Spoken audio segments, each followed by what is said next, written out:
Party people, welcome once again to the Party of One podcast, the actual play RPG podcast where the gaming table is always set for two. I'm your host as always, Jeff Stormer, and this week on the show, I am joined by Grant for a game of Last Shooting. Last Shooting is a two-player role-playing game about mech battles. It is a hack of the game Final Bid, and it is about the final battle in a massive mech conflict. Two pilots staring each other down, two pilots in a position to change their destiny, two massive war machines in a position to change their future, and one final moment to determine the entire history of a war. Look, I'm not going to mince words. This game fucking rips. The way that you play by bidding and destroying parts of your mech and yourself, it is just mwah, chef's kiss. It is immaculate. It is perfect. I loved playing this game. I loved the story that we got to tell, and I cannot wait for you to hear it. You can find your own copy of Last Shooting at mynameisgrant.itch.io. There are hyphens between all of those words, or you can check the show notes for more information. And as for Grant, you know Grant, aka Ironicus, longtime Let's Player, game designer, podcaster, host of Sex Archie, which is one of the best podcasts on the internet. Grant rules. Grant, you're probably listening to this as you assemble a Gundam, and I just wanted to say, that Gundam looks great, and you kick ass. And listeners, you can check the show notes for links to everything that Grant has going on. Now, before we begin, there are a few things that I want to say. First, on behalf of myself and Party of One, I want to say that we stand in full support of our friends, peers, and colleagues in the Writers Guild of America as they fight for better pay, better working conditions, and a better path forward in the industry. And furthermore, I would like to encourage you, if you're listening to this episode, you have the financial means to do so, and you'd like to support the strike, to go to bit.ly/entertainment fund and make a donation to the Entertainment Community Fund. This is a fund that specifically supports those in the cast and crew of shows that have been impacted by the writer's strike, that helps them pay bills, rent, and stay afloat while the strike is ongoing. Simply go to bit.ly/entertainment fund, select film and television, and make a donation. If you do this, send me proof of a donation of any amount to partyofonepodcast@gmail.com, and I've got some games and goodies that I can share with you. It is the least that I can do to support the strike. As always, thank you for listening and thank you for your support. And with all that said, let's go ahead and throw it over to me in the past so that he can get started with the show. Take it past me. Thanks, future me. This week I am sitting down with Grant. Grant, thank you so much for joining us today on Party of One. It is wonderful to be here. And before we go any farther, I know it's really rude to put you on the spot like this, but could you introduce me to future you sometime? He's my favorite. All right. Well, this has been a great recording. I think we're done here, frankly. This is a little rude, but I think we can make that happen. Thank you so much for joining me today on the show. I could not be happier to have you here. And why don't you take a moment to let our lovely listeners at home know about anything you've got going on that you might want them to know about? Sure. My name is Grant. You might know me as a longtime 15-year now Let's Player. So if you don't like the way that people engage with video games for audiences online, it's kind of a little bit my fault. But also podcaster, and I guess I'm a game designer. I've published 3 games, and today we've got the first and meatiest of them on the docket for us. It's called Last Shooting, and it is the direct result of me kind of being bitten by like the mech bug and specifically Gundam stuff starting in well, it was the 40th anniversary year, so that would be 2019. Yeah. This game rules, and I could not be more excited. So yeah, we are 2 pilots. We are going to have our final battle here on the podcast today, which I am happy about. Like, I know that, you and I personally have a great deal of animosity, and I feel like I'm happy to like settle this on the pod. And it's going to add to the metaphor, but we are playing mech pilots, and we are going to have our final battle. We are going to wager items on our data file to determine the outcome, and in doing so, we are going to figure out who wins, what is destroyed, and like what that battle looks like. Mm-hmm. So to start, I think we have to do. We had talked a little bit about this prior to recording, but I know we wanted to do a little bit more of it. We talked about like some aesthetic touchstones and such, but there's more to be determined before we can begin. For sure.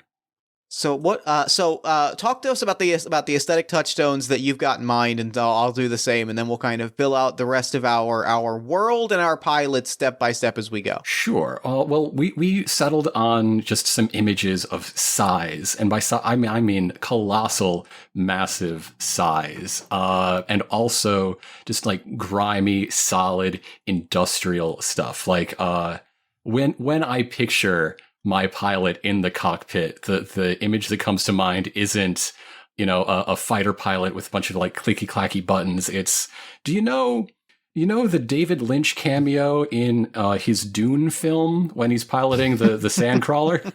I do. Yeah, yes. yeah, just like goggles and gunk and steam, all that sort of stuff. And what I was really specifically envisioning was like I was envisioning a little bit of like kind of like I was envisioning kind of the Evangelion aesthetic of like there is the pilot with the clickety bits like in a pool of goop, because pools of goop are an important sci-fi touchstone. But like I the fact that it is both the people standing behind the Ava pilot, where there's just the entire room full of people like commanding each little piece of it. But if instead of just being one tiny mission control room, it is like the other like visual touchstone, even if it is the other visual touchstone is like master and commanders type stuff, or like or in a sci-fi touch, like the way that you see in like Star Wars big ship battles, where they just like cut through to like one person flips 3 switches and that's their job. Right. Like it is an entire crew of people piloting this like galaxy class, cosmos threatening weapon, but that all of it is in service of one completely freaked out person in a pool of goop. That's fantastic. That's fantastic. So from there, I mean, I've just been thinking about those ideas, but I haven't made anything final. I haven't really written anything down except for a handful of, I got some proper nouns on my side of our shared, 2-sided data file here.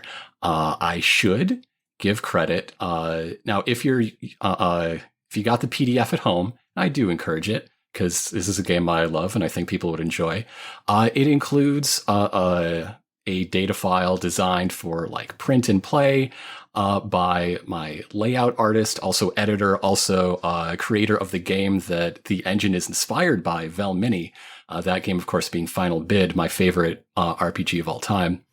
But what we are using is instead a shareable Google Sheetsable version is made by a fan, Julianne Hardstone, who I would like to thank for making that sort of play a bit smoother.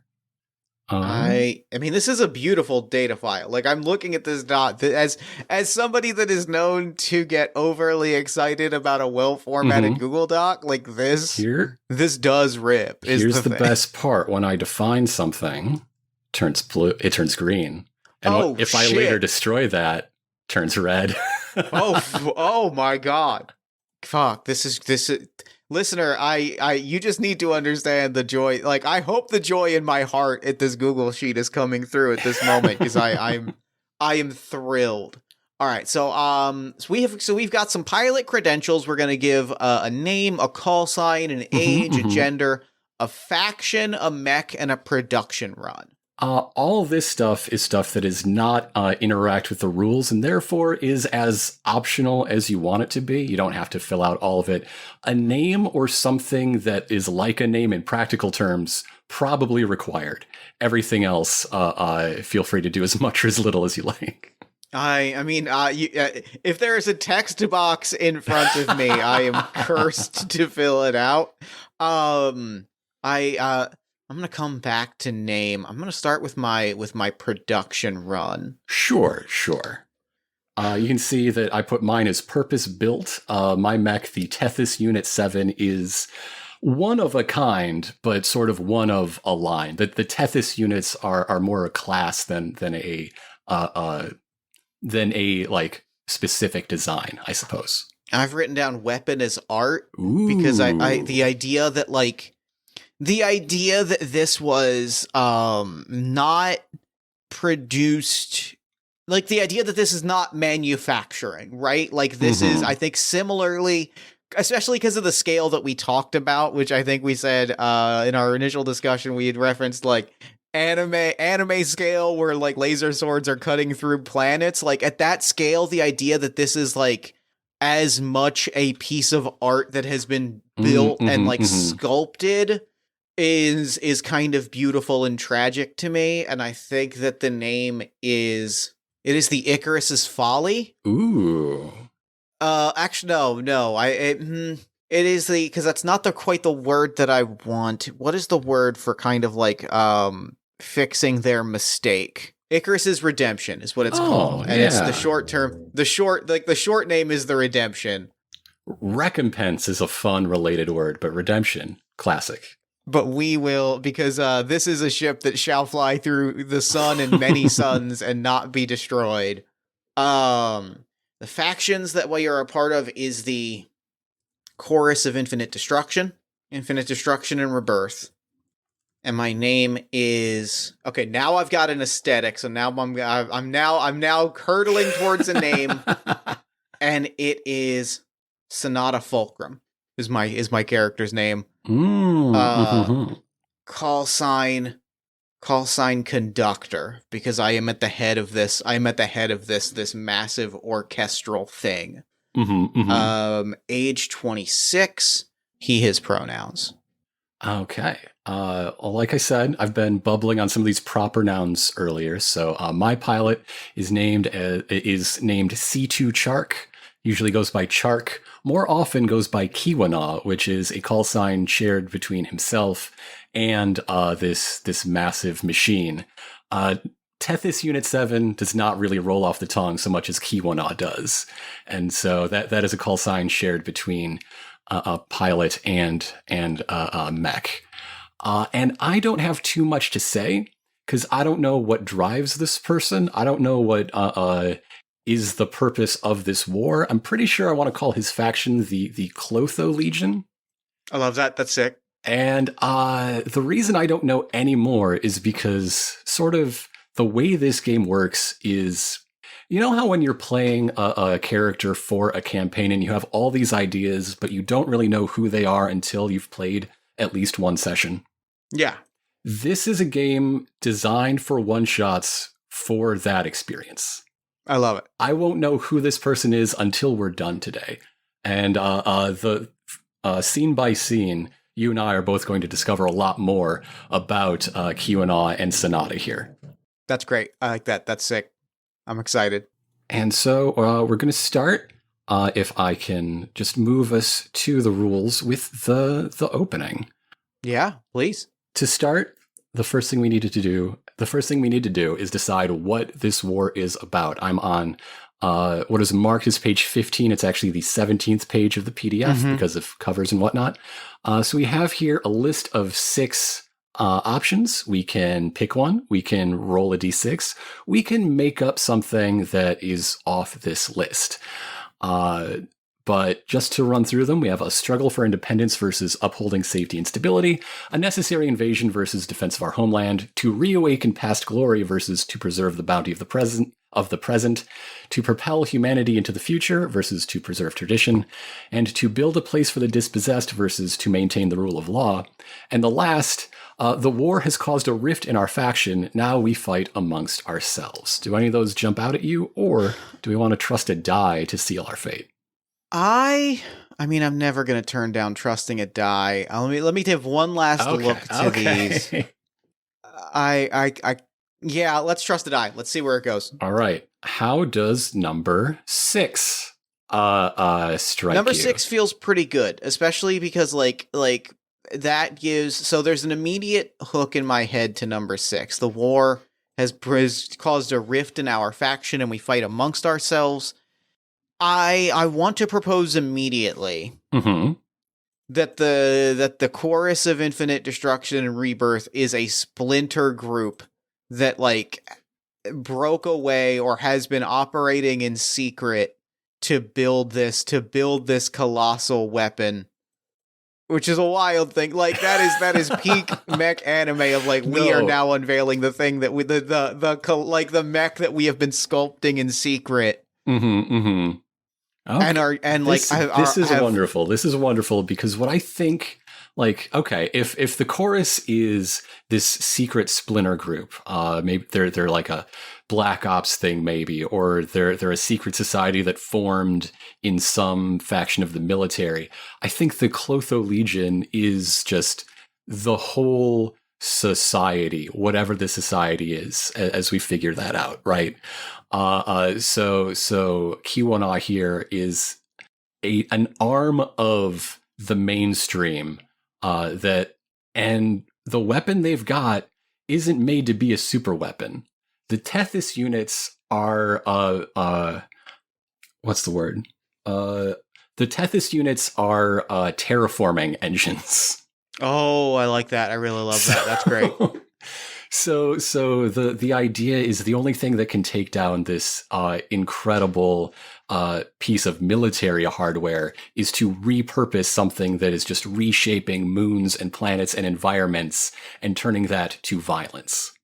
Yeah, and that's great. And like there's this idea that like there is this image that pops into my head of like hearing all of that and thinking about the Tethys unit as like a terraforming thing, and that kind of pairs nicely with all of these like trappings of extreme wealth that like I get in my head when I think about like orchestras and there's this real idea that this is like a gilded warship, right? Like this is the we have been terraforming abandoned planets, and this is we are launching an invasion of the sector, and this is going to be like our flagship, and now it is your like it is, and it is okay, we have to stop this before it is used for the worst violent ends.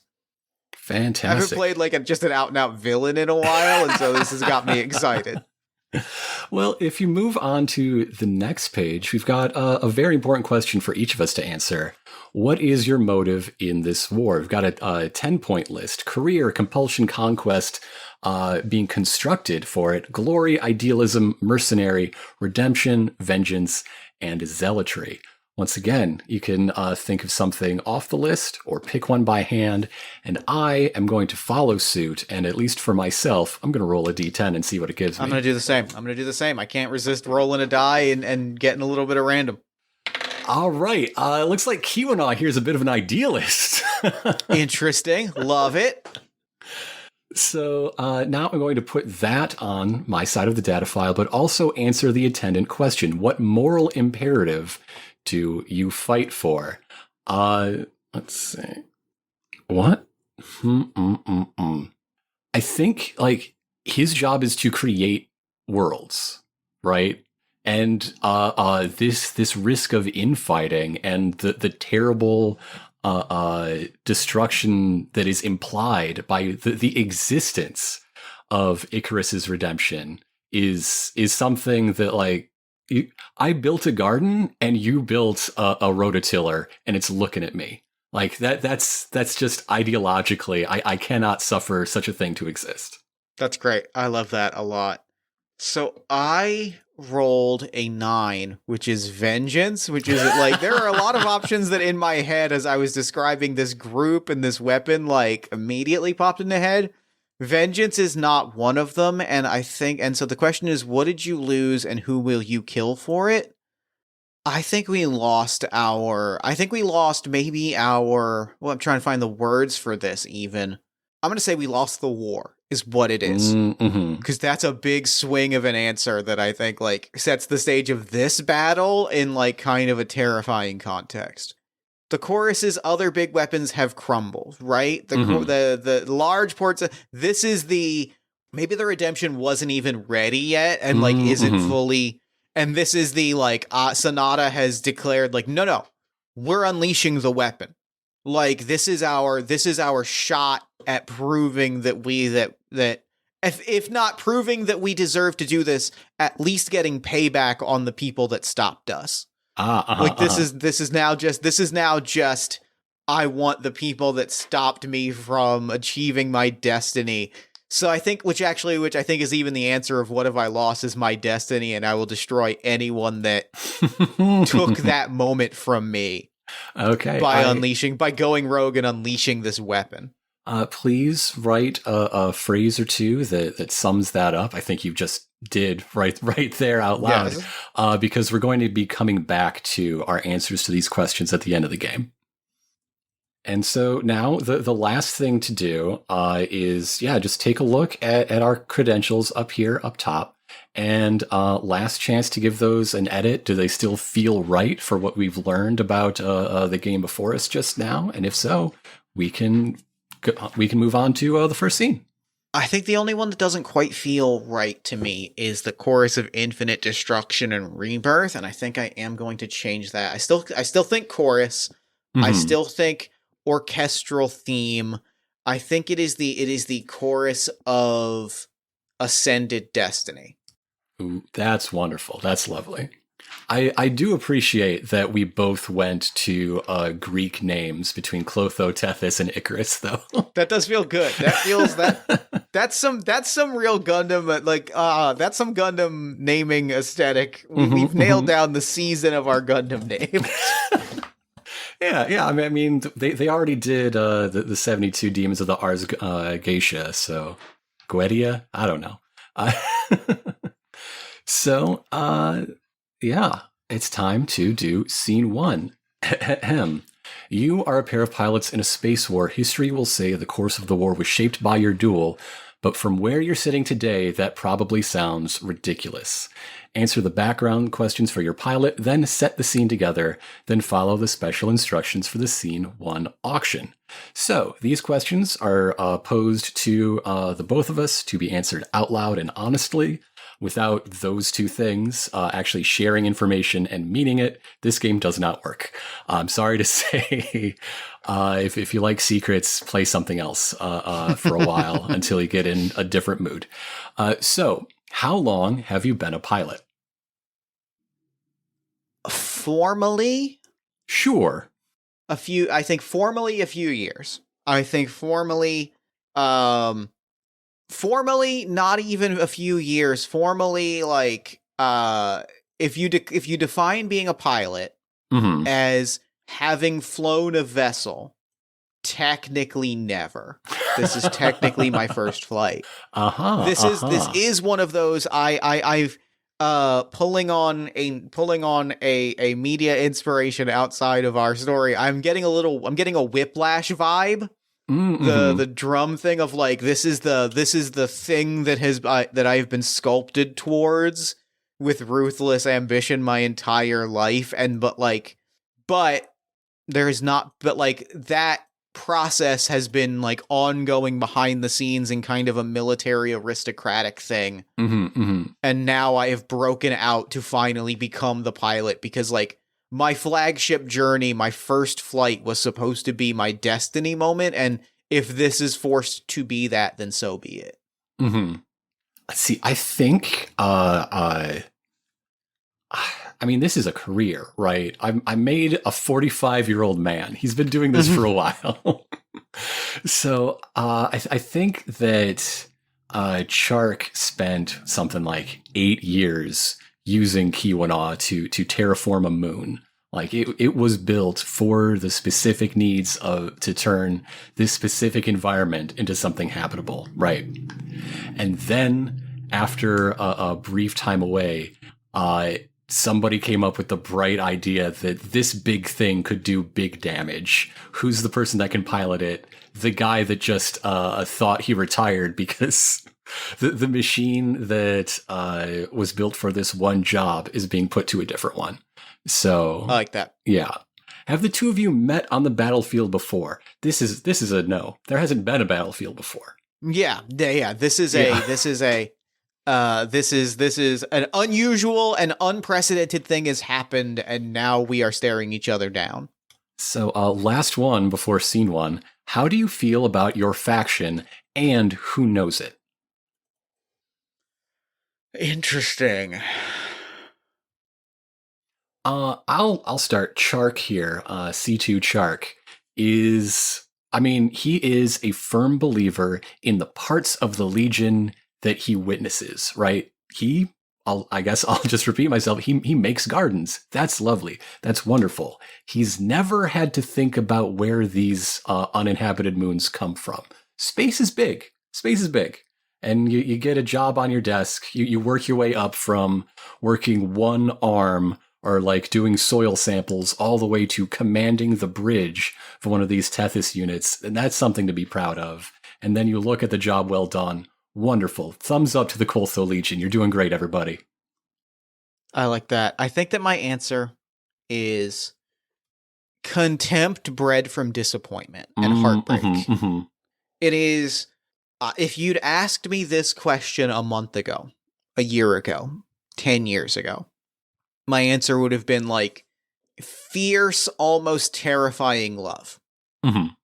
It would have been zealotry. It would have been fiery passion.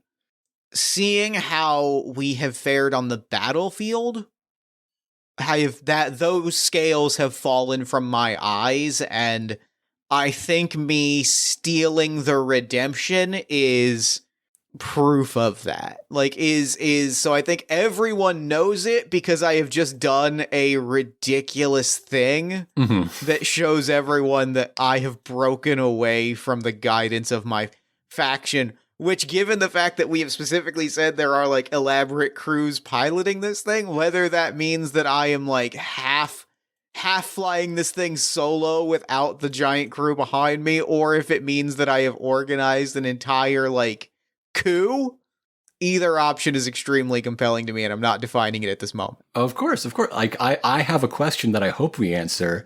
Like, are the rest of these crew like going along with it? Are they a skeleton crew of zealots? I don't know. That's not my thing to say. That should probably come up in the next phase.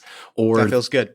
So it's time to talk about the auction and all this fun other stuff on our data file, our resources. So the gameplay of this game takes place across 3 scenes, which each have an auction phase, and then we call it, and then we role play based on what we define and later destroy among our bids. So we've got a bunch of blanks here, things like a tactical specialty, a unique customization, the mobility system, but also personal things like our support crew, a mentor, a hobby, a catchphrase, which is always a fun one when it comes into play. And we are going to, in the course of the auction, we're going to bid those by defining them. So we each get a buy-in, and in the first round, we each get to raise a maximum of 2 times. And we cannot raise to destroy in the first scene. So I'm going to start by buying in by defining my tactical specialty as terraforming unit. It's only fair to actually put that on the screen mechanically. And I am putting on the screen mechanically, I am bidding signature weapon 1, and they are wing feather cluster missiles. Ooh, I can't wait to see what those look like. Yeah. Okay, I'm going to take one of my raises I get now that we're in the ante to say that the unique appearance of Kiwana is it's just, I'm not sure what kind of space age, like not known to actual material science plating this thing has, but it shines like copper in the sun entirely. It's named Kiwana because it resembles a copper mountain. That's so good. I really love that. That's sick. Shout out to everyone who loves Lake Superior in the chat. F's in the chat for Lake Superior. I am also throwing a raise towards my unique appearance, and I'm writing down a gleaming angel from on high. We are going so hard on the aesthetic note of like, this is a sculpture. This is I think that we've seen on screen some of the other like Tethys unit or Clotho Legion designs, and they are, if I may throw this out, Sure. they're purpose built, right? They are Yeah. a little clunky, a little boxy. They are built for a purpose, right? Like they have these aesthetic touches, but they look like machines, and this looks like a sculpture where a lot of the joints and things have been hidden, and the plates have been wrapped in this, lustrous, flexible, metallic, almost like pseudo fabric skin like texture. So it has this look of a classical sculpture that has been brought to life in terrifying fashion. Mm-hmm, mm-hmm. Let's see. I mean, we're both talking about how large and unwieldy and impossible it is for these machines to be managed by a single person. So I'm going to use my last raise to define my support crew as near retirees. The entire Oh my crew God, I love that. are the people who just dusted off the moon that Kyoto was built for like 4 years ago. Everybody got the same phone call that Shark did. I am also going to raise with my final raise. I'm going to talk through the look of this thing, and then I'm going to talk through the alternate mode. Sure. Because I think that they're both... Ooh, fun. Because I think that the alternate mode is important to the aesthetic and might come up in the actual first scene of the battle, because I think it is sick. And it ties in really nicely with the signature weapon. All of the things are now coming together in my head. The alternate mode is the biblically accurate missile silo mode. I think the Book of Daniel does describe a missile silo as the thing. It is, if you imagine like the statue of David with Icarus wings, right? Mm-hmm, like it is this beautiful sculpted statue with these flowing wings that spread out, and there are missiles like embedded within the feathers. And then those wings like just continue to spread and form into like the rings of Saturn, as it just like as the body collapses into a sphere and becomes this vision of a biblically accurate angel with the circular wings and the giant eyeballs in the middle, and it becomes the like when all of the weapons are out, like right. when it changes from, a vehicle and a statement to this is a Star Destroyer class weapon that is going to demolish untold amounts of things. Okay, so we're all out of raises. We can't place any more bids in this round. Because I said so when I wrote this game. So let's just run down real quick what is on the table in this auction, and then decide who made the winning bid. So for my part, for Shark's behalf, I bid that the tactical specialty of Kiwana here is that it is a terraforming unit, and its unique appearance is that it shines like copper. And also, its support crew is made of near retirees. I love that detail so absolutely much. I cannot contain the joy that I have in my heart. And what I have bid is that the unique appearance of the Icarus is a gleaming angel from on high. Its signature weapon is wing feather cluster missiles, and it can unleash those missiles on its own, or it can segue into its alternate mode of a biblically accurate missile silo mode, where it has these circular wings that just unleash ungodly amounts of hell. So now it's time to decide who gave the winning bid. Whose bids we think carry more weight in the story as it begins to take shape. And I'm going to vote that it is you. I think that you win the first scene and get to have the power of the narrative control as we start to role play out what this first encounter looks like. I'm looking at the set the scene section of the book.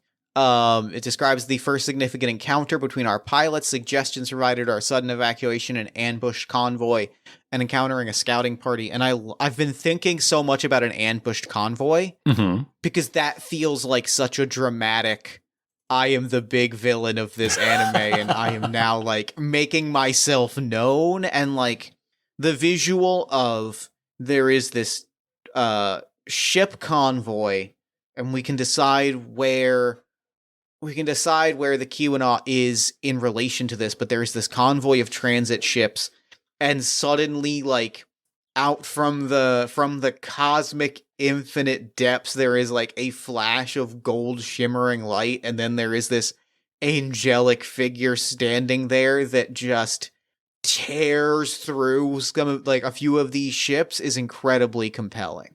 Sure, sure. Yeah. So that's definitely where we can start. And so let's just play out the scene. Our boundaries are the bids. Every bid that is defined must be present. It must be present as defined, and it must be significant. It's something that if this were a visual medium, the camera would linger on. There would be you know the gleam, say, of the Keweenaw shining like copper would be like just a hero shot, right? Yeah. So also keep in mind, as the winner, you have the chance to either seize resources or deal harm. Do you want to talk about that before we play the scene or after? Let's talk about it before. Okay.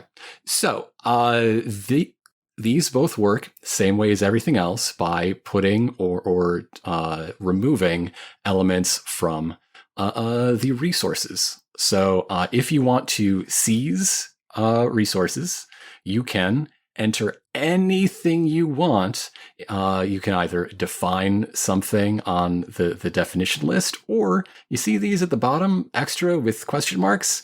You can grab something that doesn't have a blank on here. Anything you want that your pilot can narratively achieve in here, they can grab. Are you attacking this convoy to take everything the convoy is carrying, maybe? Or take something more esoteric and less physical, even? I know the exact resource that I want to claim, and Okay. I can say it now if you'd like, or I can reveal it when we get there in the story. Why don't we wait also so I can explain dealing harm? Sounds Dealing good. harm, if you are convinced to do that now or later, means putting a destroyed resource on my sheet, or rather claiming what you want to destroy, and I get to decide how to write that down. There are, I like my examples that I wrote in the book. I'm just going to rely on myself in the past. For example, if you were to, say, want to ruin my reputation, then I have to place a bid that matches that. That could be bidding a demotion and spending the rest of the game being yanked around, or it could be bidding the in another case, I guess, bidding my unique machine and then having to finish the fight in a mass-produced grunt suit, or bidding a nasty rumor that spreads through the fleet. So you get to determine what harm is dealt. I, as the harmed, would get to determine what exactly in detail that looks like. Okay. So, we've already set our scene. I think the Keweenaw is coming up in the rear with like a long line of tankers and freighters, and like I think that since our enemy here is a military faction, the proper military is totally distrusted. There are not a lot of escort cruisers, just one giant repurposed machine meant more to like frighten away a raid than actually successfully defend against it. That's great. I think, and then, yeah, we get this flash of light, and then there is this glistening angelic figure standing, and uh, and its wings spread open, Mm-hmm. and missiles rain down It's the mech visual that I love, a good cloud of tiny missiles. You It's a gotta mech get thing that that circus playing. Oh yeah. Oh yeah. and we see the cloud of missiles rain down on the entire blockade, or the entire convoy as it is traveling. Missiles are flying. How is the Kiwanaw reacting to these missiles just lighting up the entire convoy? I think this is when we see an image of the crew. Like, these guys know this machine inside and out. That every last person in here knows what they're doing, but they know what they're doing in other contexts. These are not improvisers. These are people who have an expertise that can become blinders at this point in their career. So that is something that, I mean, maybe would have been foreseen if a different branch of the Legion was defending itself, but you work with what you got. So there's a scramble, but there's an unsureness.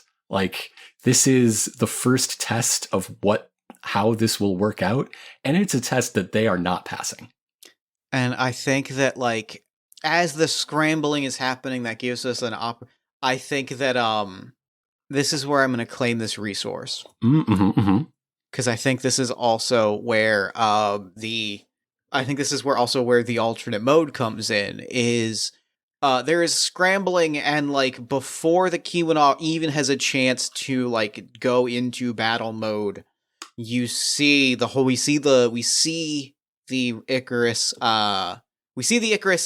change, right? We see this like biblical form, kind of like the knees come up to the chest and the head comes down, and slowly this sort of liquid metal, T-1000 style fluid metal, like coats it, and a massive mechanical eye opens, and these wings spread around and start circling and become these rings as the biblically accurate missile silo mode.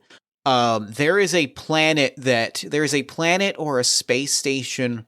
What are you traveling from? Like, what is the place that you are going from? What is the home location of the Clotho Legion? I think that, like, this is probably just like the nearest industrial site, like some fuel depot that's converting a nebula into whatever our ship tech runs on, right? So it's essentially a giant space refinery that is the staging point for this shipment toward what is becoming a front. The resource that I claim is a tactical blockade. Ooh, yes. The missile silo form changes, and like booming in every communication screen, there is just this announcement like, this station has been claimed by Icarus's redemption. This is the first off-limits asset claimed by the Chorus of Ascended Destiny. Any attempt to enter or leave its airspace will be met with the same fate as the convoy that just tried to exit its vicinity. Do not test me. I have been waiting for this moment for a very long time. Awesome. Love it. One thing, I think in that scene between the two of us, we didn't really foreground that Kiwanaw is a terraforming unit. So I think at some point before, or maybe during, again, you have the most narrative control here, you tell me, it like grabs a passing comet and tries to throw it, because, hey, that works when you're trying to get more fresh, potable water on a planetoid. It probably hurts when it hits another guy pretty good too.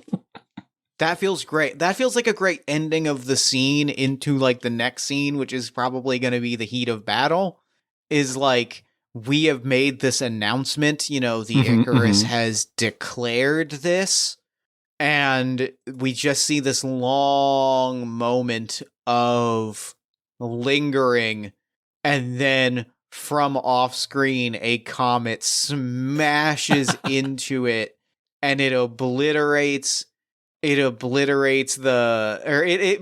burns away the liquid metal skin of the missile silo mode, and then spurs them back into and then spurs them back into their angelic mode, they can reform into that missile silo mode later, but it has forced Sonata into this angel mode that he was not prepared to fully pilot, and he is completely thrown off and out of a disrespect more than anything, flies into battle. Okay, so it's time to talk scene 2. Yeah. Some time has passed, perhaps moments. Any amount of time could be some time. But for some reason, that one battle sticks out in your mind above all others. Maybe you'll meet again. Yeah, maybe. Answer the background questions for your pilot, then set the scene together. Then follow the special instructions for the scene 2 auction. How would life be worse if your faction won the war? And that's maybe worse for your pilot, maybe worse for the galaxy at large. But how would life be worse if your faction won out? I have some answers. I have some thoughts. Given that they're the worst military colonialist fucks, I can't imagine it would be good for. I can't, the obvious answer is it's not good for anyone, but I also want to harp in on the idea that, if this goes well, right? Mm-hmm. That is going to be the worst possible thing for Sonata. Mm-hmm. Because that is going to mean that is going to feed Sonata's ego that Sonata is the chosen one meant to carry this chorus to a new era. Let's see. If this rebellion, if this coup attempt is put down and the Clotho Legion just sails on its merry way, it is a system that produced this outcome. It's just going to keep happening until something changes.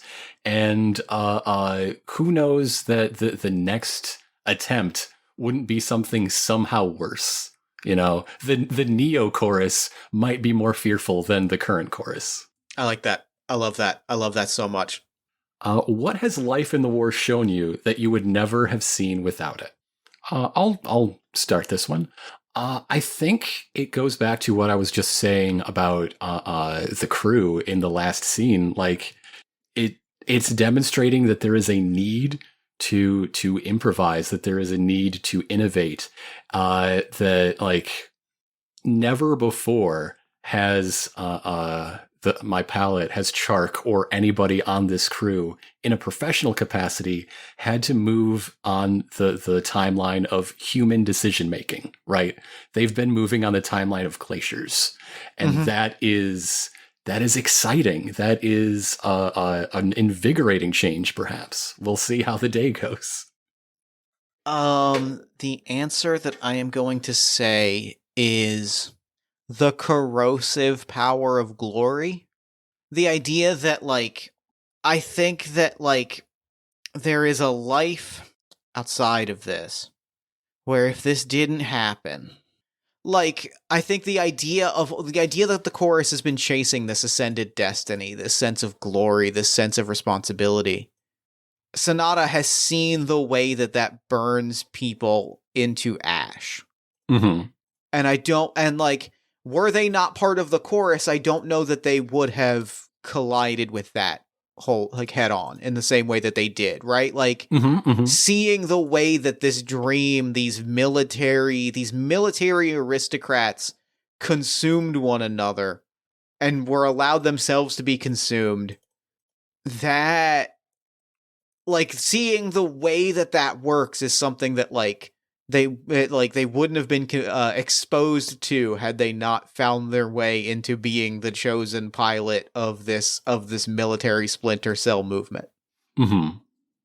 And one more for scene 2. Does your pilot respect the other player's pilot? Nah, man.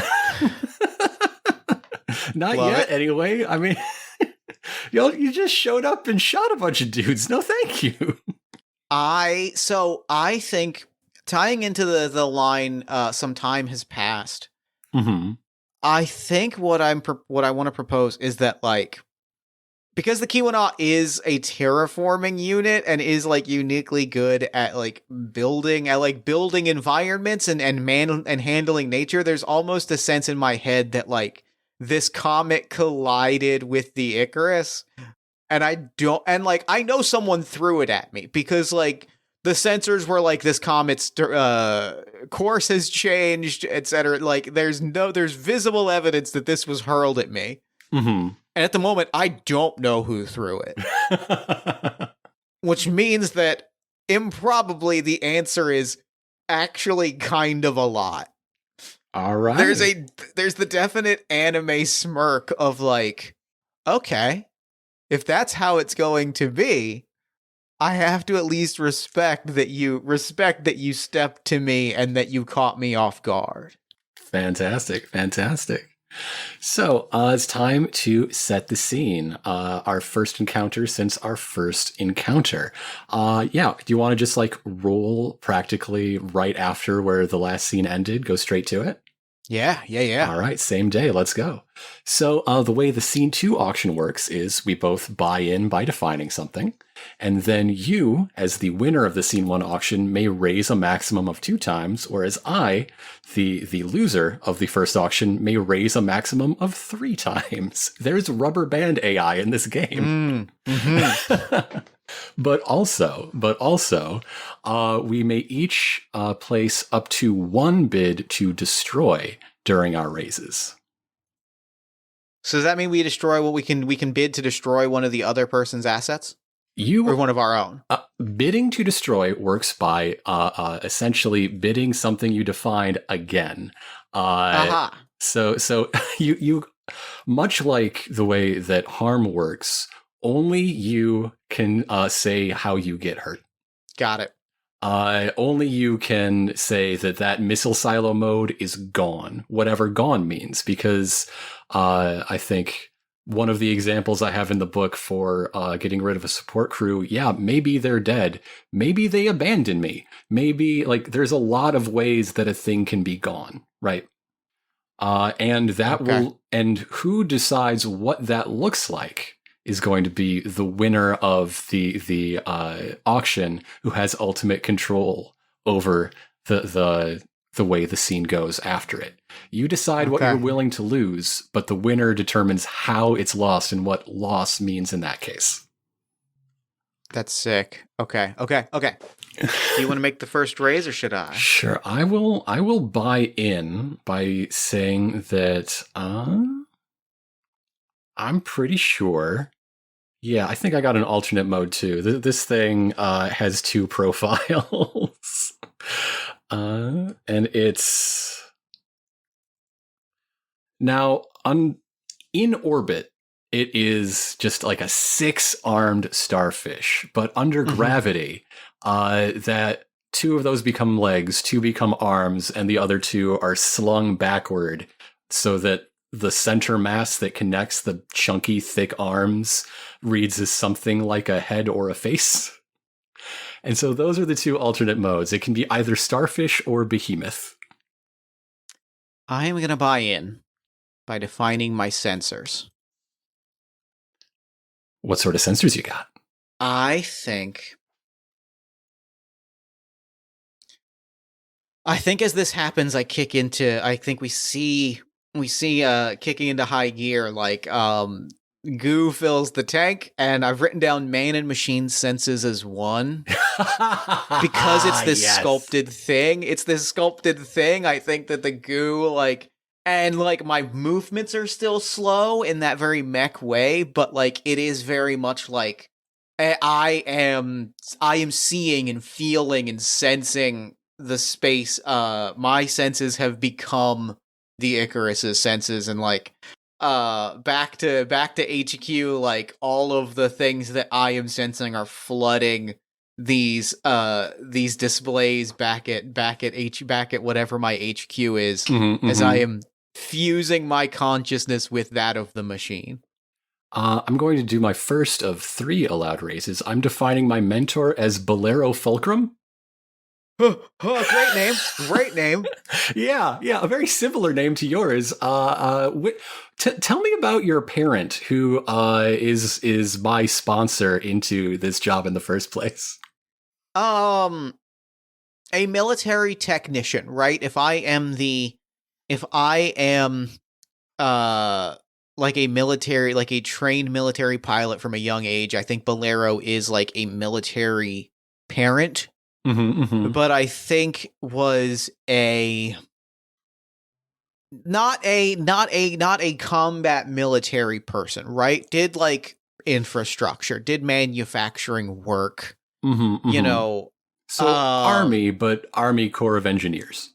Yeah, perfect way to put it. And so like is very stern and strict in that drill sergeant-y way, but in a way of like but very driven towards an understanding of the world, right? Like the detail that I want to throw out for Bolero, this is my father, he, him, and the thing I want to throw out as a detail is constantly disassembling and reassembling watches and pens and things. That is his downtime activity, or like his idling activity is just disassembling whatever object is in front of him and then painstakingly putting it back together. Fantastic. All right, it's your turn if you want it. I am raising my reputation spurned by faction and foe. I think there are shots of like the actual chorus, right? Like the surviving members in what are the galactic ship equivalent of getaway cars, like seeing this on screen and like quaking with fear. Like it's not supposed to be active. Like it shouldn't be working. How did he get it working? Who does he have on his side? And like there is a clear sense of like they know that they are now in shit, and they are fully prepared to disavow Sonata's actions as much as the Clotho Legion is prepared to blow me out of the sky.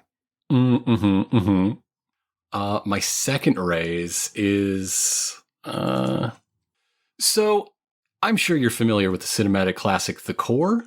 Sure, absolutely. So one thing that Keweenaw can do in its terraforming duties is like it was built for a moon that did not have a working magnetosphere. So it has the ability to jumpstart the rotation of a core in order to generate such a thing. So I'm putting Magnetosphere Jumper in as signature weapon 1. You don't want that to hit you. It's probably very bad.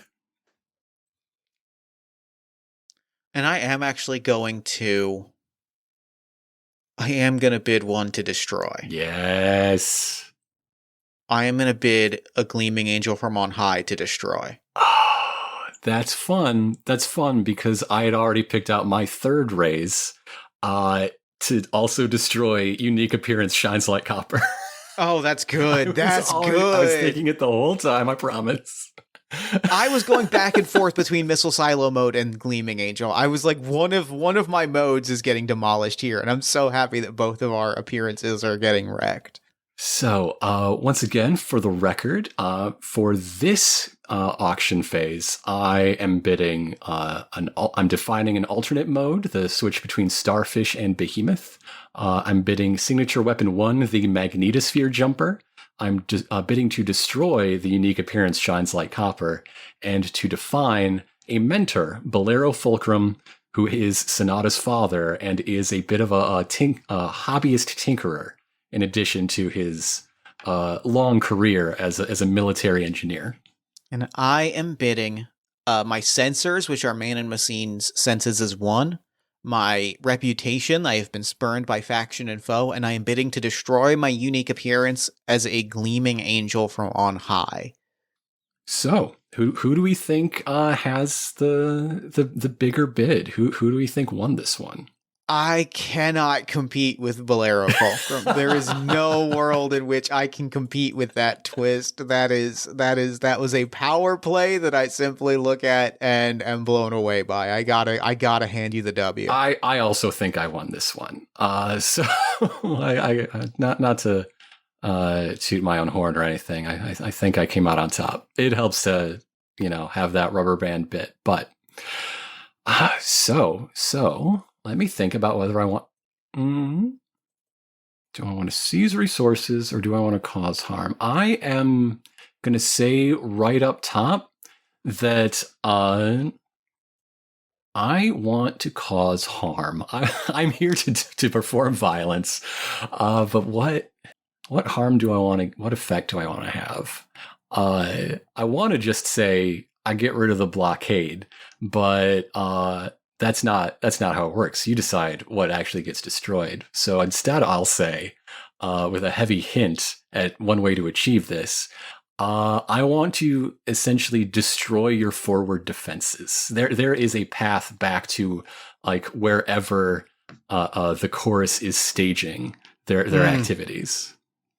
I think that I'm gonna take that. I'm gonna take that strong leading and say that like that does demolish.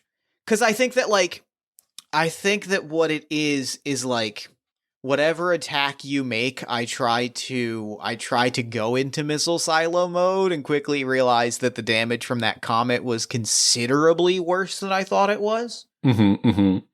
And it just like I've lost that ability, and so I have to fly at you personally to get my vengeance. Okay, all right.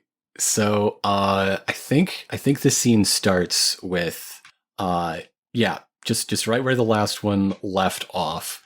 The silo mode is being shaken off and is switching back to the original Angel appearance, and like there is a ping. There is a ping that Chark receives on like a private channel from Bolero, who breaks like confidentiality.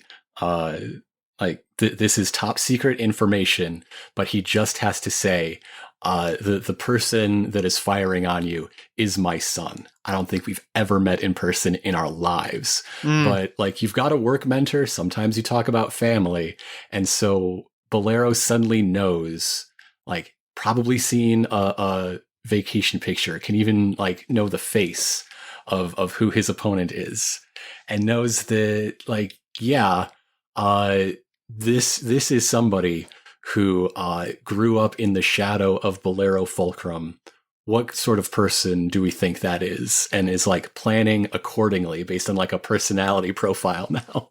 Mm-hmm. So I think this is a direct rush because like his judgment is that Sonata is not someone who would turn down from like taking a serious blow and then having it followed by a direct challenge.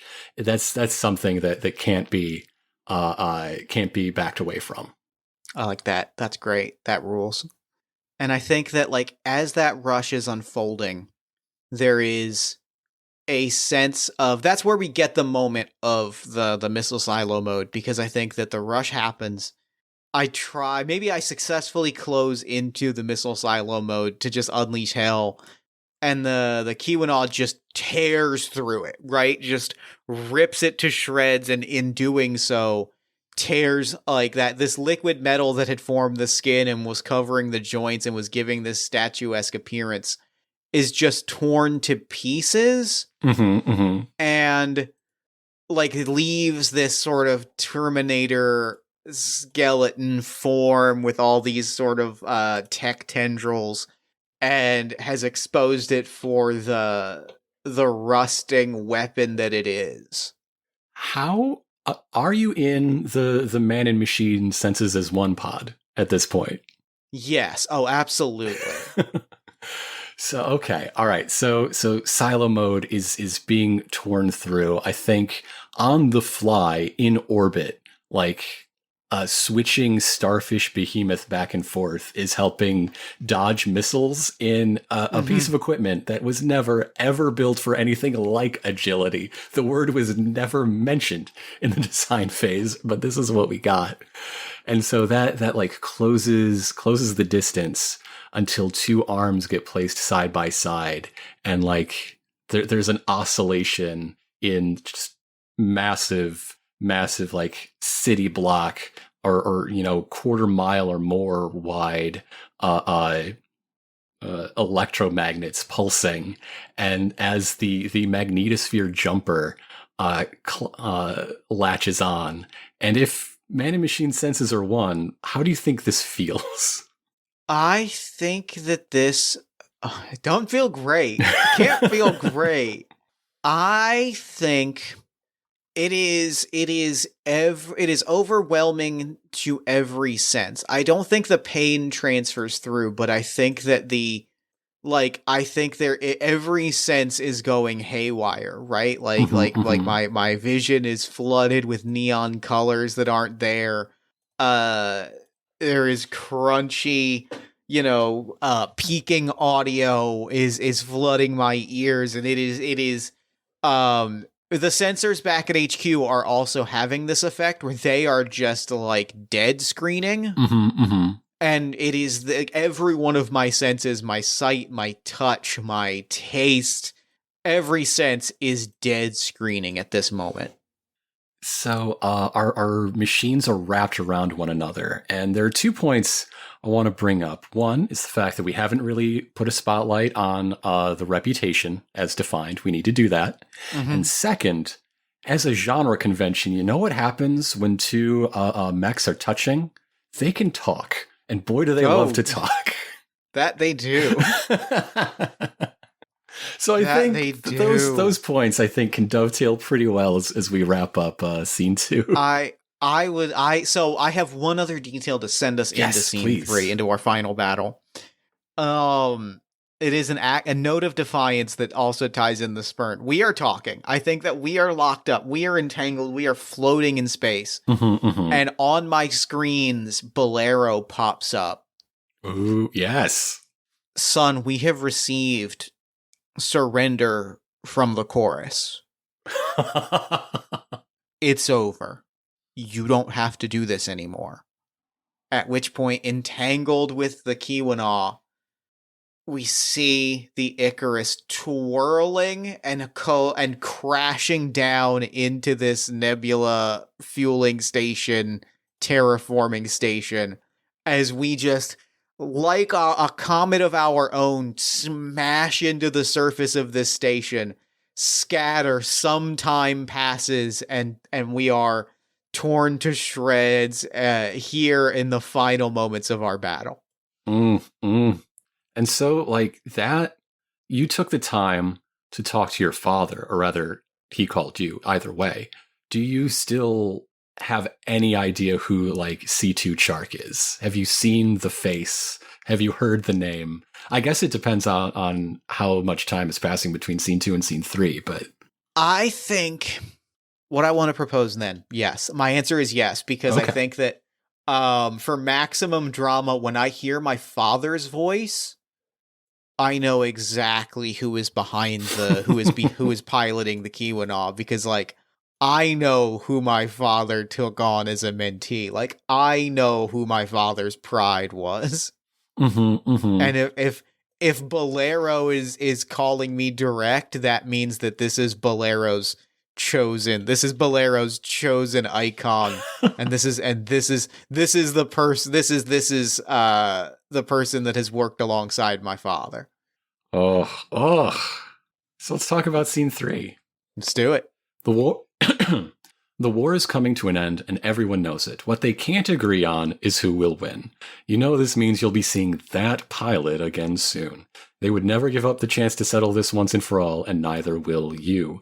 Answer the background questions for your pilot, then set the scene together, then follow the special instructions for the Scene 3 auction. What does your pilot want from the other player's pilot? What does Sonato want from Chark? Suffering, just straight suffering. It is a you embody my father's lack of ambition, and I want you to suffer so that my father can see what was wrong with his worldview. And for the reciprocal part, like I think that intro paragraph doesn't really fit our story from C2's point of view. He thinks that it's over. Like all he wants from your pilot is to just like accept the fact there was surrender. I don't know. Maybe there should be a trial for this sort of thing. Not my business. This is done. Scene 2 is it. It's over. I love that.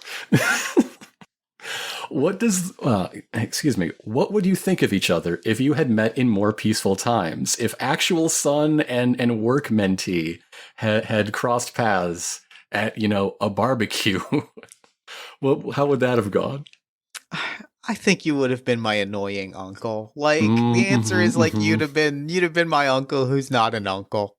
You'd have been a guy that my dad knows. Yeah. It would have been just like the thing where you have an acquaintance that is necessary because of the relationships you have in your life that you don't really have any relationship with. Like, maybe I would have gone to your graduation. But you know what? I had something else that day. No hard feelings. I wouldn't have noticed. Exactly. And the last one before we start to set the scene. If you did leave the war before this final battle, what would be waiting for you? And I mean, just like a moment ago, talking about the first question for Chark's part, like, maybe a bonus, and then I get back to like, I did the one job that I wanted to do. I did the other job that I was needed to do. Mai Tais. That's what comes next, right? Okay. My answer is, whether I want to admit it or not, a perfectly ordinary life.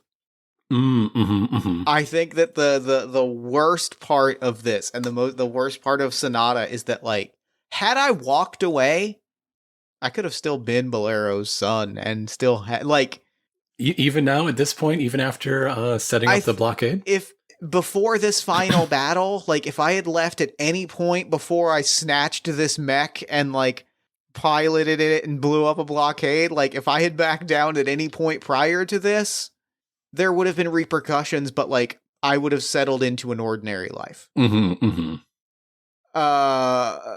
Before these 3 battles started, like, it would have been an ordinary life. Before this battle, probably a jail sentence, probably, almost undeniably consequences for my actions, but, like, ultimately maybe a sense of forgiveness. Like, that gesture from my father was a chance to stand down and say, like, I am I want forgiveness, and it's not going to happen. Okay, so it's time to set the scene.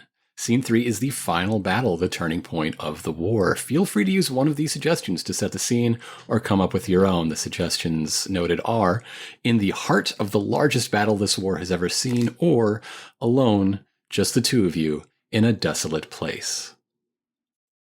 Can it be both? Like, can reinforcements be arriving?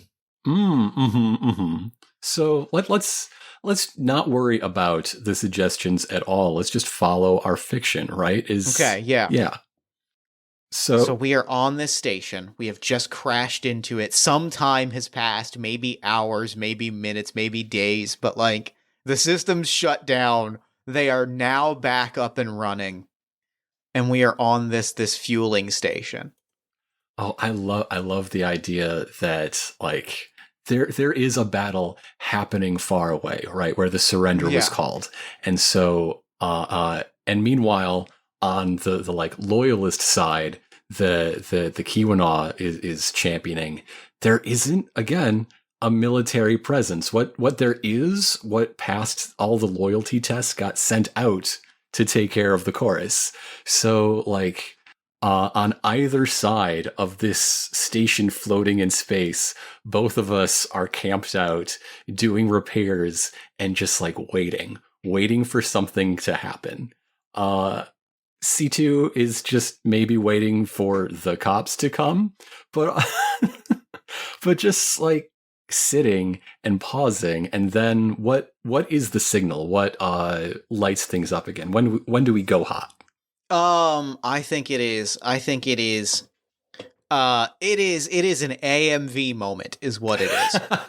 It is still right, like the Kiwana, Chark rises up. The Kiwana, like you look around. Mhm. It is still, and then there is like it is Nappa punching through that jet plane. The arms come up. Angel pulls itself through like a floor and is not even flying, is now just running at you. Fantastic. That is a great opening to keep in mind when it's time to set our bids. Now, each of us will define to buy in, as always, and then raise up to 3 times. Any number of those 3 raises can be bids to destroy. I am going to bid a signature weapon. My wings detach, and I start twirling it. You know the giant hula hoop from Soul Calibur? Sure. That's the thing. I'm twirling this winged hoop around myself that is like sharp blades that I'm twirling in my hands and around my chest. If I remember right, there is precedent for that being in a mech anime. I think that's how one of the units in Valvrave the Liberator has that sort of thing going on. That makes me unbelievably happy. From the writer of the currently airing Mobile Suit Gundam The Witch from Mercury, which is fantastic. A thing I can't really say of Valvrave the Liberator, but that's okay. Wait, it has a hula hoop weapon. That's enough. Is that not enough? So my buy-in is, I think it is time for I think in the days in between, Chark has been like deputized into the military proper, like some paperwork cleared. The outcome of the second scene was just a whole lot of handshakes going around in the background. And so now he has an official military rank of commander, so that is, I'm bidding to define rank commander. I like that. I am going to raise, to answer the question that was raised earlier, I am going to answer my support crew. I'm going to raise my support crew. They are dead souls walking. I mean, you think that, but I'm bidding to destroy my support crew near retirees.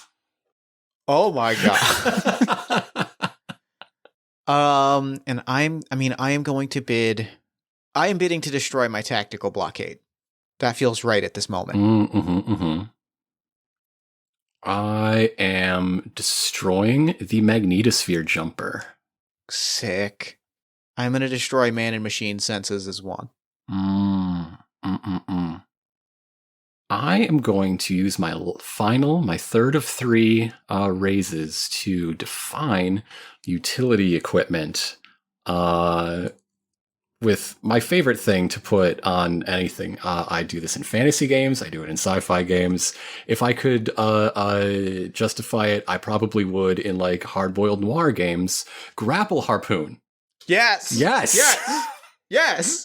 Good. Yep. You've got a third raise if you want it, if I count correctly. Do I? Because I destroyed... Well, let's see. I destroyed my man and machine senses. I did support crew, and I destroyed tactical blockade. Do I get a third? Do I get a fourth one, or is that 3 it? It's 1 is the buy-in, 3 are the raises. Right. So I also I bought in with wing hoop, so that's 4. Okay. We're alternating in a different order than I thought we were. Thanks for keeping me honest. Okay. Yep. So let's read them out one last time. In total from the top. I'm defining utility equipment grapple harpoon. I am destroying the magnetosphere jumper and destroying the near retirees. And I am defining a new rank of commander. And I am destroying man and machine senses as 1. I am declaring my signature weapon of a wing hoop. I am declaring my support crew as dead souls walking, and I am destroying my tactical blockade. Who do we think wins? And before I get too far, in case it matters, because it often does in the third scene, the tiebreaker rule. The tiebreaker rule is after a moment, if we both, in our truest hearts, in good faith, cannot decide who has the winning total bid, the first person to destroy something that is defined in this auction seizes the tiebreaker and wins the scene. I think in my heart I know who wins. Who is that? I think this is your win. Okay, is it the crew? I think it's the crew. It's the sacrifice of the crew. It's the ascension to commander. Like this feels like the rise of your, like this feels like the next step in your journey. Okay. I mean, you've convinced me. I really like defining Dead Souls walking. Just the fun of a wing hoop is really good. Like, I suppose I will agree, but I have to say it's close. It does feel close, but this feels like your bid has set up more of a climax win, I think. To me at least. So okay, like you said, I think that the scene does start with Icarus's redemption, just like breaking the stalemate, rushing ahead. And this is in a time when the crew are like outside making repairs. They're trying to buff the outer casing and replace bits that were burned and charred away, because you're not supposed to use the magnetosphere jumper on a object smaller than a moon's core. That's not what it's built for. And so they are caught ambush. They're caught unawares. And as like some as the Kiwanaw, musters to battle stations and pulls away, some are abandoned, some don't survive the rush, and the Kiwanaw through the rest of this battle is severely shorthanded. And I think that there is a moment as the build to this is happening where the crew on the other side of the Icarus is on the screens. We've heard the surrender, we've heard Bolero, and one of them just utters, "Do it." Do it. We've sealed our fate. We know what we're in for. Sonata, take control. Do what you must. So I think what happens is, like, if it worked before, it'll work again, right? He may be a commander. There suddenly are epaulets on the dusty, grimy shoulders of C2 Chark, but he's the second fight of your life is not when you're going to outsmart Sonata Fulcrum. So as the arms come up to intercept for another like charge from the magnetosphere jumper, I think they're just sliced off on the ends in the most satisfying way by a wing hoop. That feels good. But that is but maybe something comes along with being commander more than you might think, because it is a failed attack. It was really a feint to cover the real attack. Grapple harpoons. We are once again bound. Yeah, we become entangled, and there is a moment where does Chark reach out to Sonata? In this moment, where I think like there's an open hail. Your machines are bound to one another by the grapple harpoons, and so like he's reading from a manual, right? There's actual flashcards for what to do when like demanding surrender from an enemy captain, and so he's going through that, just rubbing his grimy temple, and like you can see this cockpit, this bridge has way more people in it normally than it does right now. You see a lot of empty chairs, a lot of empty stations. And what's that like to essentially have articles of surrender being dictated at you by someone who is literally reading them off flashcards? I think Sonata is perfectly still and waits until like the end of the Articles of Surrender and just mutters a single sentence. This weapon, this beautiful sculpture, was built to destroy, and if I have realized one thing, it's that so was I. And I think closes his eyes, and all of those like kill screens and big flashing things perfectly like go perfectly back into focus, but like hey but like different now. Like there is not a sense that it is a person piloting this thing anymore. It is a sense that the machine itself has taken over, and that like if man and machine senses are one, the way that that is destroyed is that there are no more man senses piloting this thing, and it is simply, this is a weapon built to destroy, and it needs a human host to command it, and I will simply allow it to act out the impulses with which it is designed to operate. That reminds me, I still have the option to either seize resources or cause harm. I would like to cause a harm that leaves the Icarus unable of ever like performing combat again. Okay. Whatever you want to place as a destroyed resource to make that happen, we'll I think it's role play that happening. I think it's the wing hoop, because the cluster missiles are like in the feathers of the wing, but if like the bones of the wings are demolished, there is no coming back. Like they can't reattach, spread out, and fire missiles. So I think the wing hoop is demolished. Seeing this like determination, seeing this change, Chark just like shakes his head and walks halfway across the room. He might not even be in frame on your screen anymore, to just like physically crank the machine that runs the grapple harpoon tighter and tighter until like the metal, bends and cracks and splits apart. Like the weapon systems on this machine will never be salvaged. They're beyond that. The machine itself may or may not be as something in the future. Who can say? And I think like as the wing hoop is crumbled, as the machine is as Icarus is broken down and rendered inert, we see from the sky reinforcements arriving. The blockade is broken. Forces have arrived. And I think that is the end of the scene. Like with the reinforcements in the sky, Icarus's wings shattered. There is stillness. That is the end of the scene, but it is not the end of the game. Much like we had an opening before scene 1, there is an ending after scene 3. So just take a moment, look at your side of the data file, see what has been defined and what has been destroyed since. And with that full picture in mind, it is time to make an ending. First, we have a handful of final closing questions. Which faction won the war?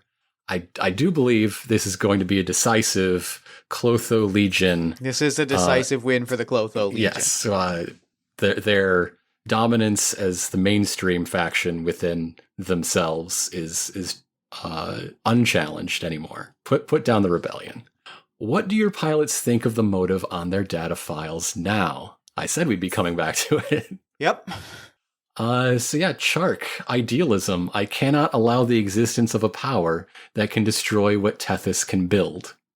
And now he looks at all these stations. He looks at these arms, the great gigantic behemoth of Kionaw, and comes to realize that he is that power. He has that power. The existence of a Tethys unit is also the existence of something that can ruin the work of a Tethys unit. And that's gonna take him some time to work through. Sonata has tripled down on his motive. Vengeance, my moment was stolen, and I will burn all who took it from me. Like, we would have won. My moment was stolen. we could have taken this had everyone around me not been cowards. So if there is a Neo chorus in the future, is Sonata the head of it rather than just their ace mech captain? I think very possibly. On that note, the vengeance motive was written with 0079 Shar Aznable in mind, so this follows along a very, very different path. But like we all saw Shar's counterattack. Come on.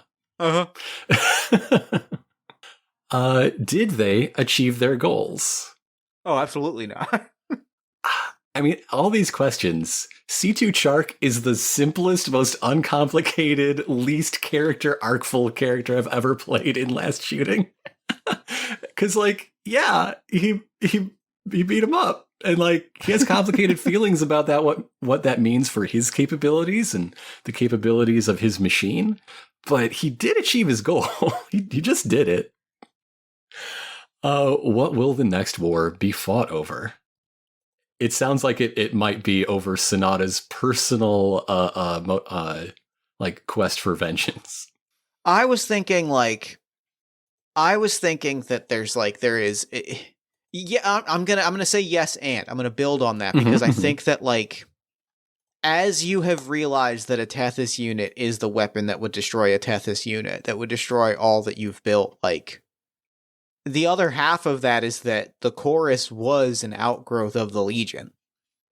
Even though this particular battle has stopped, that cycle shows no signs of slowing. Like, eventually someone else will get the same ideas that the chorus got, and now they know that there is someone locked in a prison cell somewhere that will act as their leader in a heartbeat if they free him and give him a chance. Maybe the scariest possible outcome for this society is like a synthesis between our two characters. Yeah. That's fun. Okay. When that next war happens, will either of your pilots be part of it? I believe so. I believe not.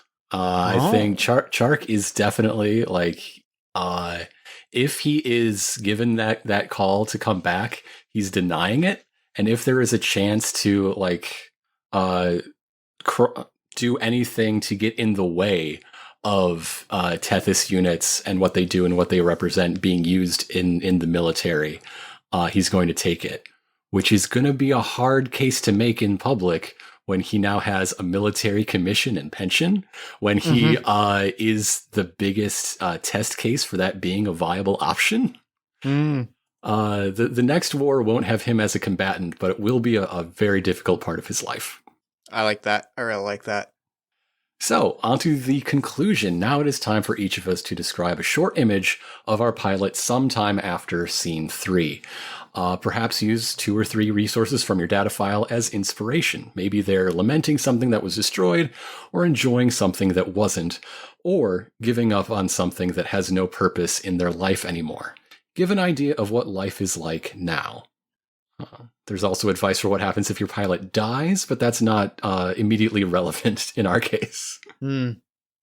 I have a vision, and it is sitting in a prison cell, the Star Wars hologram chess set in front of him, just like sitting by himself in this cell with this piece of this contraband chess set, the hologram thing that is in front of him.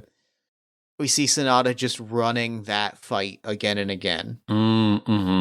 Each individual detail, tweaking the tiniest details and being like, I've lost again. What if I instead emerged out, fired missiles down, came down with the hoop, and like playing it out again and again, and finally after what like visibly you can see on his face has been hundreds, if not thousands of playthroughs, goes through one of them where we see the Keweenaw demolished. And we just get like the faintest smile on his face. Meanwhile, C2 Chark is sitting in a garden on the moon that he spent his first career terraforming. enjoying the sunshine, enjoying a breeze, enjoying a picnic with Bolero Fulcrum. And they don't talk. Their conversation is entirely in silence. As and as one of them gets up, he notes that it's the 5th anniversary of the final battle, and that's the only words they say to each other. Hmm. And that's game. That is the end of Last Shooting. This game can go a lot of ways and do a lot of things. If we had both bid and destroyed more heavily on the personal resources list, it becomes a very, very different game than one that is, I think we were something like 60% or 2/3 on the mechanical resources side. Mm-hmm. It becomes a totally different thing. Also, your aesthetic touch points become a very different thing. Last time I played this for a podcast, we were thinking about like Studio Trigger and more specifically Promare, and my guy was a vampire. No shit. There's a when the game is filling in blanks, like literally, you can go a lot of places. You can go in a lot of directions. That rules. This game kicks ass. Thank you so much for playing this with me. No, thanks for inviting me. This is a wonderful opportunity to have. This made me so unbelievably happy. No, I had a lot of fun, and I'm glad to hear you did too. Absolutely. So real quick, before we wrap up, where can people find you, your work, and the game online? You can find me doing plugs and short nonsense on Twitter at GEN_Ironicus. Display name, my name is Grant. You can find me doing longer nonsense and occasional thoughtful things on co-host. My name is Grant, hyphens instead of spaces, because that's how co-host does it. You can find this game and my other design work at itch.io. My name is Grant. In addition to this, there are 2 other games. I wouldn't call them shitposts, but if someone else did, I would understand. One of them is about playing as sexy TV doctors who are also intelligent swarms of bees. It's called Sting Operation. Love it. But this game in particular, you can also find on Drive-Thru RPG, published by Liberi Gothica Games. Again, big thanks to Vel Mini, my friend and collaborator. That's where you want to go if you want to get a print-on-demand version of Last Shooting. Other things I do, you can check out podcasts like Bizarre Podcast Dogs Must Die, where my very best friend from high school to present talked through the entirety of the JoJo's Bizarre Adventure anime. He's also internet impresario, Let's Play hero Chip Cheesem. Again, mentioned we've been doing Let's Plays for about 15 years. If you want to see us do Metal Gear Solid 5, Uncharted 4, the Final Fantasy remake, a lot of great stuff. The things from recent years are the ones that I want to shout out because I feel like I get better at it all the time. That I understand that impulse because this show has been on for 8 years and I got a lot of old episodes. You can't really listen to some of the newer ones. Not to say I don't love the old episodes, right. but I am. But there are moments where I'm like, there's a difference. If you love the 50 Cent Blood on the Sand Let's Play, I'm so happy for you. But I listen to that, and if I ever listen to those back, I just think, yep, I sure was a sophomore in college. Okay. Yep, that feels right. Mm-hmm, mm-hmm. Grant, thank you so much for coming on the show. This was so much fun. Oh, and one more podcast that I do. I would be remiss if I didn't mention it, even though it's probably the least related thing to what we do today. My wife and I have been doing a weekly Riverdale show called Sex Archie since the 3rd episode of Riverdale aired. As soon as it wrapped, we hit the mic and started a podcast about it because, oh man, Sex Archie's so much fun. Riverdale is often fun. Sex Archie is always fun. I'm very happy that I'm very happy that we got that plug in, frankly, because in my head I was like Grant does so much cool shit, and then like you mentioned that, and I was like, oh my god, we almost left the microphone without talking about Sex Archie, and like I would have been remiss, is the thing. Grant, thank you so much for doing the show. This was so wonderful. Mm-hmm. Thank you. And for now, I'm going to throw it over to me in the future so that he can wrap up with the show. I love that guy. Damn it! Take it, future me. God damn it. Thanks, past me. And thanks again to Grant for coming on the show. That game That game fucking ruled. Like, that was amazing. It was fun to play. It was awesome to listen to. I just am over the freaking moon. Be sure to head to mynameisgrant.itch.io to pick up your own copy of Last Shooting. Be sure to head to the show notes to find links to all of the other things that Grant has going on. And so long as it continues to be a website, which legitimately could stop being the case any day now, be sure to follow Grant on Twitter at Jen_Ironicus. Then while you're on Twitter, follow us at Party of One Pod. Like us on Facebook at facebook.com/Party of One Podcast. Find us on TikTok at Party of One Podcast. Find us on Tumblr at Party of One Pod. Subscribe to our newsletter at buttondown.email/Party of One Podcast. And join our Discord community at bit.ly/Party of One Discord. If you enjoy the show, there's a lot of ways to support it. You can support us financially at patreon.com/JeffStormer or Ko-fi.com/JeffStormer. You can give us a nice iTunes review, shout us out to a friend, give us some love on social media. You can buy some Party of One merch at bit.ly/Party of One merch. Or if you're looking for more great podcast content, you can check out All My Fantasy Children, which is a character creation, storytelling, and world building podcast that I make with my best friend in the world, Aaron Catano Saez. We take a listener submitted prompt and spin it into an original fantasy character, populating a shared universe one story at a time. You can also check out Yazeba's Bed and Breakfast, which is an actual play about a heartless witch, a cozy house, and the many people making their homes inside. Both of those you can find wherever you get your podcasts. Party of One is, as always, produced and edited by Jeff Stormer and Jen Frank. Music for the show comes from the song Infinite Lives by Mega Ran featuring the D&D Sluggers, and the Party of One logo is by Evan Rowland. If you'd like to inquire about advertising rates, coming on the show as a guest, or about press coverage of the show, you can email me at partyofonepodcast@gmail.com. And unless I am mistaken, that is all we do here. So until next time, thank you so much for listening. Remember to fight the forces of fascism every single day. Remember that self-love and self-care are radical and defiant acts of resistance. And as always, party on, everybody.